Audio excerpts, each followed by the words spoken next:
Are you moving out of state? Because I have some tips for you. So I've actually moved out of state a couple of times, but just helping people move out of state has given me some insight as well. So I'd like to share this with you today. Hopefully it makes your trip a little easier. And quite frankly, probably even if you're just moving in, from one side of the state to another, or any big move, these are probably some good ideas. So let's start with, first of all, this little booklet that I made for you guys is available and it's going to be in the link below if you're watching on YouTube. So if you're watching elsewhere, then there's always a link somewhere. How's that? All right. So first of all, and I know this seems very cliche as I put here, but planning early and thoroughly. So getting ahead of things. And, maybe you have to make this move very quickly. And if you do, you do. But at the end of the day, if you're able to sit down, just take out a piece of paper and start writing down everything you can think of that is going to happen during the move, all the things that you need, and, come to think that actually make a checklist. That's probably going to be my next thing that I'm going to do. I'll put it in the notes if and when I do make a checklist. So if you're watching this and it's a few months later or something, maybe there'll be a checklist in there for you. But think about all the different things you're going to need. So obviously, if you own your home and you're buying a home, yes, obviously this goes for renters too. But if you do own your home or buying a home, you're going to need a good real estate agent to help you, most likely.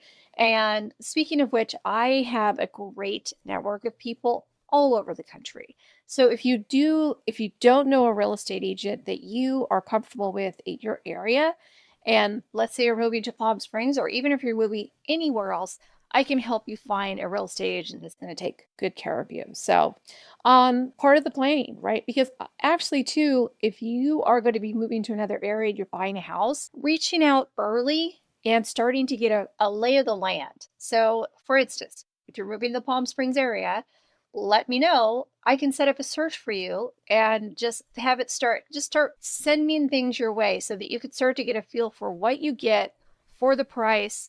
We can adjust things. We could start looking at, oh, I thought I wanted this, but, now that I'm looking at some of these homes, maybe I want that. And it's going to help you with where you're going. That's going to help you a lot, having that going a lot sooner. And then also, if you're renting, obviously there's great resources for that in a lot of places too. Not every real estate agent is going to help you with rentals across the country or even in our area. But in our area, most of the real estate agents will, because we do deal with a lot of rentals and we deal with a lot of seasonal rentals, which is kind of nice because there's not a lot of places you can go where you're going to be able to rent someplace for a month or two or six. A lot of times it's going to be, 6 months is kind of a minimum, and people are going to be like, you want to rent for 4 months? Well, no, we're not going to do that. It's a year. And by the way, you got to bring your furniture and you got to do all that. With our area, it's so common to have seasonal rentals that are turnkey. So you can have your stuff in a pod, or you can have your stuff, in a storage unit or something, and you can come here and you can rent something for 3 months or 4 months while you're looking around and try to find something that you really like, getting a feel for the different neighborhoods and all that kind of stuff. That can make a big difference instead of just having to pick something and then you're going to show up and you're going to look for a few hours over a weekend, and that's how you're going to pick your next home. This gives you a lot more flexibility. And I think that most people would really enjoy that process a lot more. Also, it gives you more time to sell your home where you are, right? So if you need to sell your home, and let's say you're moving here from Texas or something, and everybody jokes that the Californians are going to Texas. Well, some of the Texans are going to California too, I promise you. And some of the Californians are just coming back. So, but anyway, be that as it may, if you're coming back and you think to yourself, or you've never even been here before or whatever, but you had a house to sell, either way, that can, there's a lot of stuff that can happen, right? So you can have a buyer who all of a sudden loses their job, heaven forbid, and now they just can't buy your home anymore. Or, that the loan isn't going to go through. Or something happens to the house and it needs some repairs, and that's going to take longer. But you're starting a job here, or you just, want to get out of the house so you can move on. This way, you can get your home sold in your original situation. And then when you come here, you don't have to be contingent on your home selling because that's going to lower your leverage when you're trying to make offers on homes. If you're contingent on your home selling, it is convenient, but it's going to lower your leverage. So if you're able to come over here and you're going to stay in a rental for 2 months or 3 months, 4 or 5 months, or whatever, if people do that here all the time. It is really an unusual part about living here in the Coachella Valley that you're going to have that many options. And that's because we have a lot of snowbirds that don't own a home here, but they'd like to come here for, January through March or something like that. Here's another thought on that too, because I think this is very important as well. Obviously, you can't always pick your move date. However, if you do want to move over here and you want to take advantage of that seasonal rental between January and March, it's going to be dramatically more expensive than if you were to come here.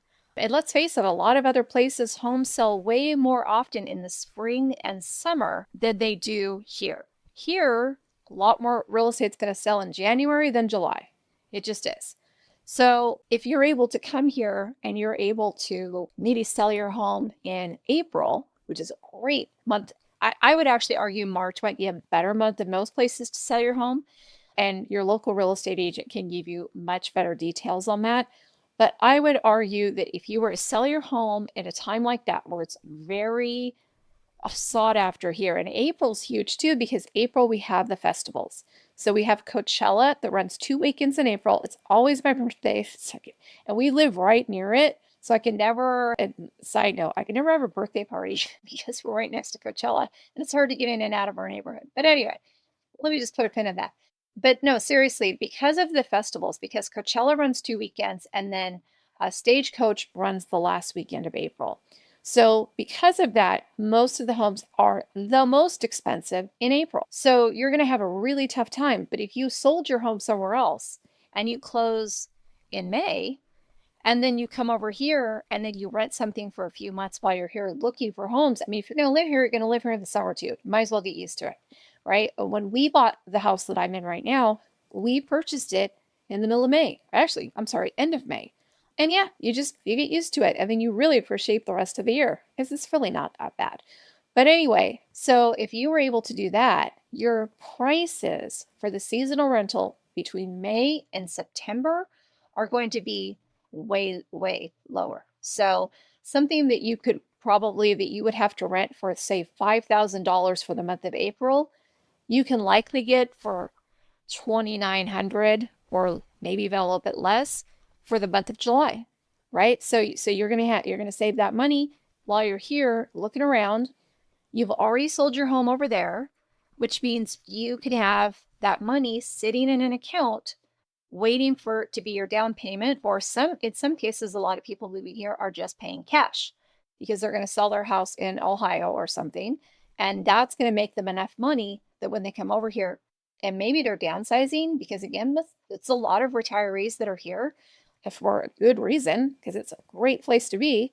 But if you got the money out of your home, let's say you've been living at home for 20 years, you've made good money on it, maybe it's even paid off. When you move over here, you're going to have maybe enough cash to just buy something outright. So when you're looking around, again, let's go back to the leverage. You're going to have so much more leverage on being able to make that purchase when you have that sitting there. So again, planning early, planning thoroughly, well, that's part of it. Like, how do you want this to look, right? So something to consider. Also, just making sure that you've got enough money rather set aside so that you've got the money for the movers. You've got money if something, maybe again happens at the other house and maybe you need to send a handyman over because you're already on your way here, something like that. So, just having budgeting appropriately, of course, is always a good idea. That's never not a good idea. So here's a good one. Okay, we did this too, and we did not do it enough. In fact, my husband and I are actually working on this right now as well. Don't move things that you don't need. Okay. But I cannot stress this enough, and I really can't. So on our last move, we have so much stuff. And if most of us do. Okay. So if you're like us, you probably have a garage full of stuff, maybe you have a storage unit full of stuff, and you have every closet, nook and cranny in your house is packed with stuff. So as you're going through all that, and as you're packing, really think about, do you really want to move things? And I'm gonna I don't know if I has this maybe mad at me for sharing this, but he probably will. But we realized, I think on the last move that we made, that he had these boxes that he just kept moving from house to house to house. And there were these like banana boxes, right? That's what we used to get when we were in college and stuff. And that's how you'd move. Go to the grocery store, grab a banana box. But he had these boxes that he kept moving. And there was kind of something at the top of it so that you can really see in that little hole that they have. So he opened them up. I think they got here or to the last house. And he's like, these are college textbooks that are so outdated at this point. He is 50 that we're just like, oh, he's been moving these from house to house. Okay. So it's a really good time, especially if you're in our age group and you're in your 50s and or your 60s and you're about to make this move to the Coachella Valley, because that's a lot of us here, right? Or even in your 70s and you've just had all this stuff in your house forever. Now is a really good opportunity to at least get rid of some of it and donate it, right? I mean, there's a lot of, there's shelters and there's churches and there's all sorts of places that would really appreciate having some of your nicer things and helping somebody else get a really good start in life, right? Or a good hand up or something like that. So just something to keep in mind. And another good way to do it, if you're on Facebook Marketplace you can actually do something where it's just like free. Just come and pick it up, right? So if you're like, I'm not going to get any money for this, and I'm certainly not going to sit around at my house and wait because somebody's late and I want to sell this thing for 20 bucks, right? Because that's all it's really worth, and some table or something, right? And you're like, I'm not going to sit around and wait for that. They have a section. They did the last time I looked, but they have a section where you can just basically like, hey, this is sitting at the corner. Come get it, right? So you can do something like that. I think Nextdoor has the same thing too, if you're on those apps. So, okay, vet your movers. Obviously, the first place to look is your friends. If you're on Nextdoor, and if you don't know what Nextdoor is, it's a social app and it's a lot like Facebook or whatever, but it's just for your area, just for your neighborhood and surrounding areas. So for us, we're in sort of the Indian Palms next door, but we also will see Trilogy, we'll see some Sun City, we'll see other people that are probably within a few mile radius of us. So when you're in next door, it's the whole idea is that you're with your neighbors. And I have found that next door might be the single best place to get a referral for a vendor. So if you want a mover or if you want a plumber or if you want a handyman or something like that, and you go into Nextdoor and you type in handyman, you're going to have all your neighbors who are like, oh my God, I used Rick and he was fantastic. Or I used Linda and because she does organizing or whatever, right? So that is a really good place. So you can put in movers and you can, see who your friends and family and neighbors have used. So also, this is something that I think is a really good idea too, because once you have that contract, I would ask for it in a PDF version, or if they're sitting there with you, if you have a scanner, you can scan it real quick. Or there's an app called Genius Scan that you can get on your phone that can create a PDF. Okay. Or you can just take a picture of it. Actually, a screenshot almost works better for this. So if you are a fan of AI, if you like ChatGPT or Perplexity or even Gemini, right? All of these different AI apps, most of them are free. Once you use them a certain amount, but if you just want to run this contract, I just take a picture of the pages and I would run it through, if it were me, I would run it through ChatGPT and I would say, hey, read this contract for me and see if there's anything that's a red flag. And you'd be surprised what it will find. So it's really good. Now, it's not always correct, by the way. You need to go back and double check and maybe reread it or whatever. But it's a good thing. It's really going to be a nice way for you to have to we look at these contracts as like, oh my God, all the legalese and stuff. And this can pick out some pieces that might make you pause and might make you go to that mover and go, can you talk about this clause? I just want to make sure I'm understanding this correctly. So everybody's on the same page. I mean, most people, I really believe most people are inherently honest, right? Or at least they mean to do right by you. Every now and then they don't, obviously. But if you're getting somebody who's a referral from a neighbor, who's a referral from a friend, or even just your neighbors on next door that you don't even know or whatever, if somebody's put that out there on that social media app, there's a really good chance that this person is good, but you also just want to make sure you're on the same page. Okay, so that would be my pro tip on that one. A little extra pro tip, if you will. Okay, so this part here, plan for the days in between. This is particularly important if you're selling your home, buying a new home in a new location. And this comes up a lot. The way that the contracts work, and let's say you are doing a contingent offer and you got it through and you say, hey, I'm going to buy the home. And I'm just going to use our area as an example. I'm going to buy this home in La Quinta and I'm going to sell my home here in Ohio and it's going to close and then I'm going to come here and then this is going to close. And a lot of people, they want this concurrent closing. That is not a good idea. In fact, I did a whole video about how all the different pitfalls that you're going to want to watch out for when you're trying to buy and sell a property at the same time, right? Because that crossover can really get ugly if you're not careful and if your real estate agent does not know the contracts very well. Because, and just as a quick example, when I was in Washington State and there was an agent in the Seattle area who referred me buyers in my area at the time I was in Yakima, Washington, although I did sell homes in Seattle as well. That's how I knew them. So they referred me somebody and then I took that person and I helped them buy a home. They were in the meantime selling their home. And I even brought this up to the buyers. I said, hey, make sure you do not accept another contingent offer because on Washington state contracts, it could be subject to the pending home sale or subject to you putting your home on the market and then selling it. Two different things. It's already under contract. It's not under contract yet. And they ended up taking the pending sale contingency, which invalidates the contingency that we have and put their earnest money completely at risk, and the seller could have just kicked them out. And it was a builder, and the builder knew this they knew this contract because they dealt with them all the time. So the other agent did the right thing and they stepped up and said, hey, if they do kick you out and you lose your earnest money, we'll cover it. It's our mistake, right? So that was good. But I'm just, as an example, that could have gone horribly wrong. At the end of the day, so what we ended up doing because of that mistake, by the way, is we ended up making their earnest money non-refundable so that the builder wouldn't kick them out and just removing the contingency. So it worked. It worked. Everybody closed and everybody was happy. But again, all those little things that could really go awry. So we just want to make sure that you think about that. And so it's a timing on that. Okay, there's that.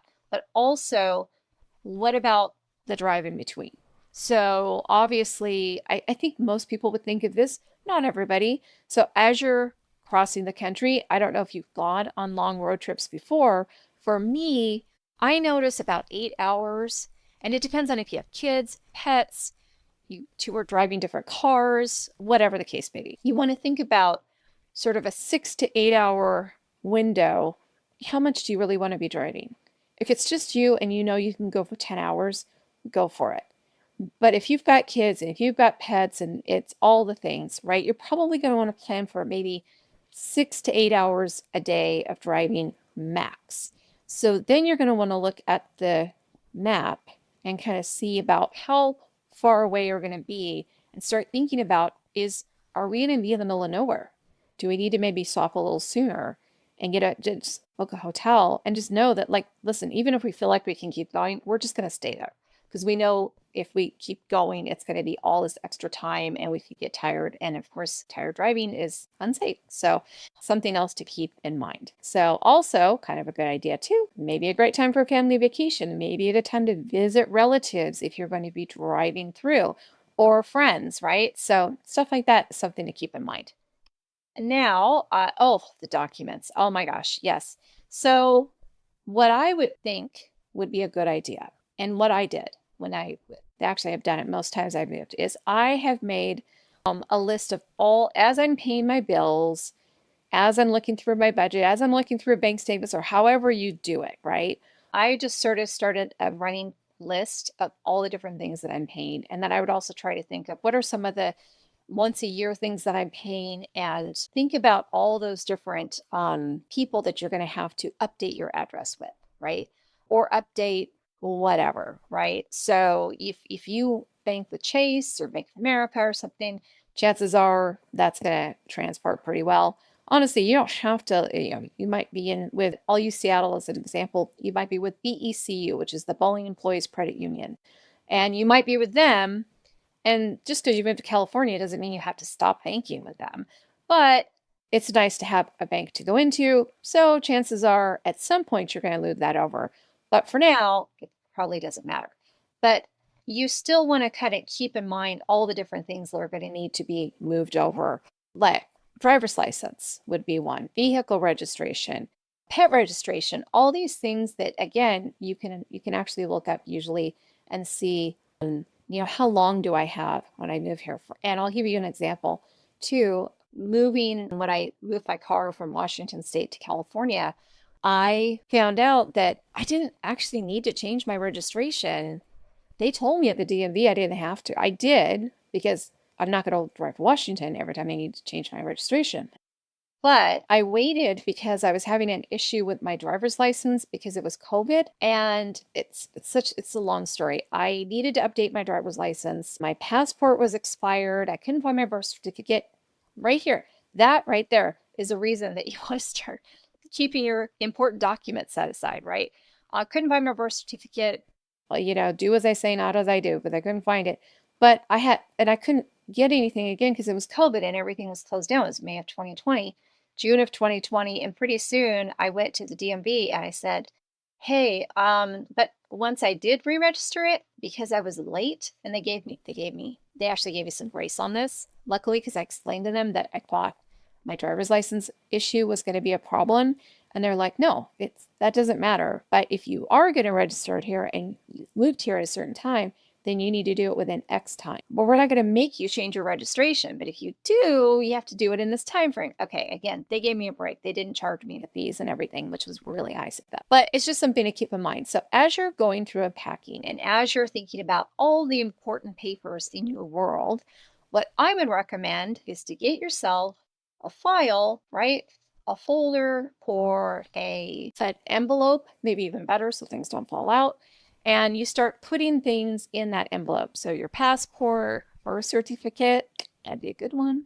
Anything, title to your car if you have it, all those different things. It would be really good to put those aside, have it sitting in a place where everybody in the household knows where it is so that as they come across their important papers, they can all go in this one spot. So when you're moving, that paperwork's going to stay with you, right? It's going to put it in your suitcase that you're taking with you, and that's what you're going to use. So that's my pro tip on that.